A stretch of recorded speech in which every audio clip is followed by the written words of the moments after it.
자, 여러분, 어떻게 좀 재밌게 듣고 오셨습니까?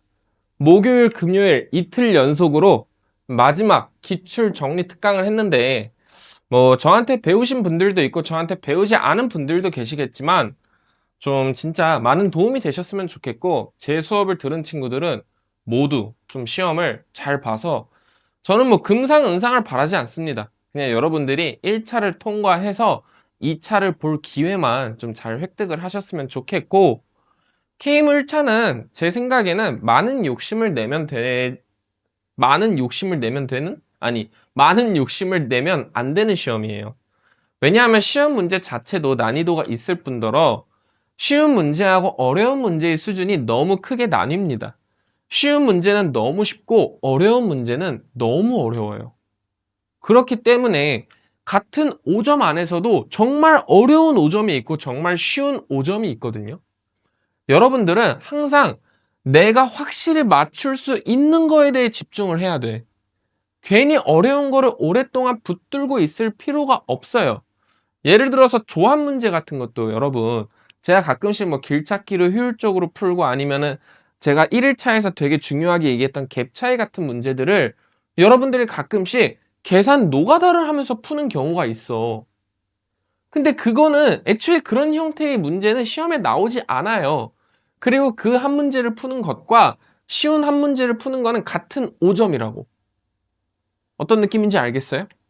그러니까 결국에 여러분들은 시간 안에 내가 맞출 수 있는 거를 확실히 맞추고 그 다음 플러스 조금 해서 뭔가 점수를 얻어야지.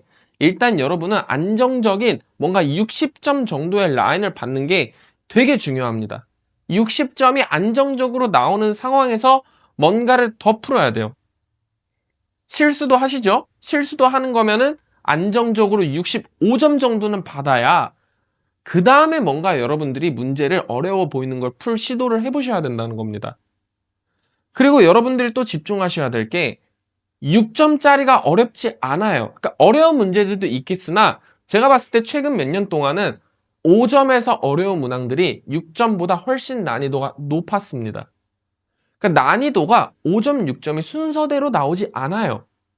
그래서 반드시 6점도 한 번씩 시도를 해보셔야 되고, 앞장이 요즘에 최근에 엄청 쉽습니다. 앞장에서 실수로 틀리면 뒷장에서 여러분이 아무리 어려운 문제 풀어봐야 가망이 없어요. 앞장 5점이나 뒷장 5점이나 난이도는 급 차이가 너무 다른데 배점이 똑같다는 게 문제입니다. 이 시험은. 그래서 여러분들은 항상 앞장에서 틀릴 거를 틀리시면 안 되고, 앞장에서 아무리 많이 틀려도 2개를 넘기면 안 돼요. 실제로 앞장에서 어려운 문제는 제가 봤을 때 보통 한 문제에서 2문제 정도가 나옵니다. 그 2개를 제외하곤 모두 맞추셔야 된다는 거예요.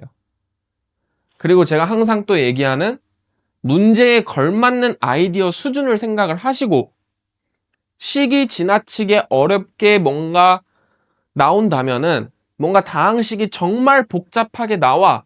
그러면은 항상 뭔가 간단하게 풀리는 방법이나 꼼수가 있다는 뜻입니다.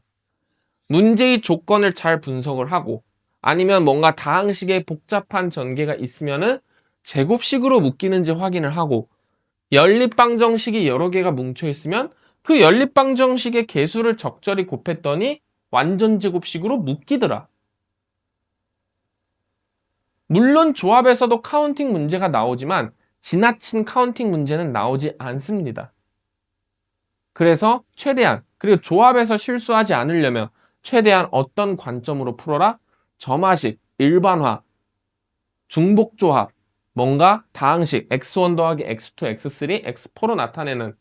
그리고 기하 문제 같은 경우에는 항상 문제의 조건이 기하에선 뭐예요? 그림입니다. 그림에서 조건을 분석을 하시고 문제 푸는 거. 항상 제가 말씀드리죠. 조건을 분석하는 것과 우리가 결말점을 얻어야 되는 거에 중간 지점을 여러분들이 찾으셔야 됩니다. A, B를 구하라. 문제가 나와 있으면 내가 A, B를 구하기 위해 뭘 해야 됐지? 모르겠어. 아니면 그걸 조금 생각했어.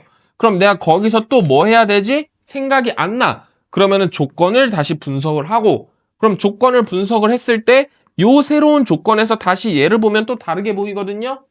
요런 식으로 요 간격을 좁히라는 소리입니다. 그리고 작도를 잘 하셔야 돼요. 모든 문제를 작도를 빡시게 잘하라는 게 아니라 어느 정도 밑그림은 대충 그려놓고 잘 안 풀린다. 뭔가 얘는 그림을 통해서 관찰을 해야겠다 했을 때 항상 작도를 통해서 동일직선, 한원, 뭔가 그런 거를 관찰을 하셔야 된다는 겁니다. 이해되십니까? 자, 이렇게 해서 뭐 요 영상을 이제 2일차 마지막 수업 영상에도 할 거고 따로 빼기도 할 건데 좀 저는 시험장 갈 때 아침에 좀 보셨으면 좋겠거든요. 그래서 그때 올려드리려고 하는데 아무튼 여러분 시험 정말 응원하고 그러니까 제가 여러분들 이렇게 응원하는 것도 KMO 2차는 알바 아닙니다. 너네들이 못 보든 말든 알바 아니에요. 왜냐하면 그거는 실력대로입니다. 근데 제가 겪어봐서 아는데 KMO 1차는 결코 실력대로 나오지 않아요. 이게 부모님들은 모르시겠지만 학생분들은 알 겁니다. KMO 1차는 실력대로 점수가 절대 나오지 않아요. 그날의 운도 따라야 되고 그날의 컨디션도 따라야 되고 그날의 계산이 잘 되는지도 따져야 됩니다. 그래서 정말 제가 아는 모든 시험 중에 당일에 점수가 많이 갑자기 바뀌는 시험을 제가 봤을 때 KMO 1차거든요. 그래서 여러분들이 시험을 못 보든 말든 알 바 아니에요. 근데 본인의 실력에 맞는 점수가 나왔으면 좋겠습니다.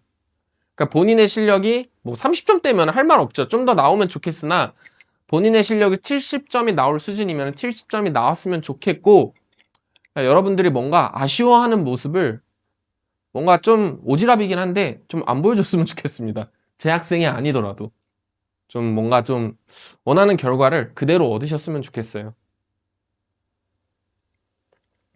자, 이렇게 해서 뭐 금요일, 목요일 전부 막 다 달려봤는데 이제 토요일도 오늘 당일 뭐 토요일 당일에 KMO 해설 강의도 올라올 예정입니다.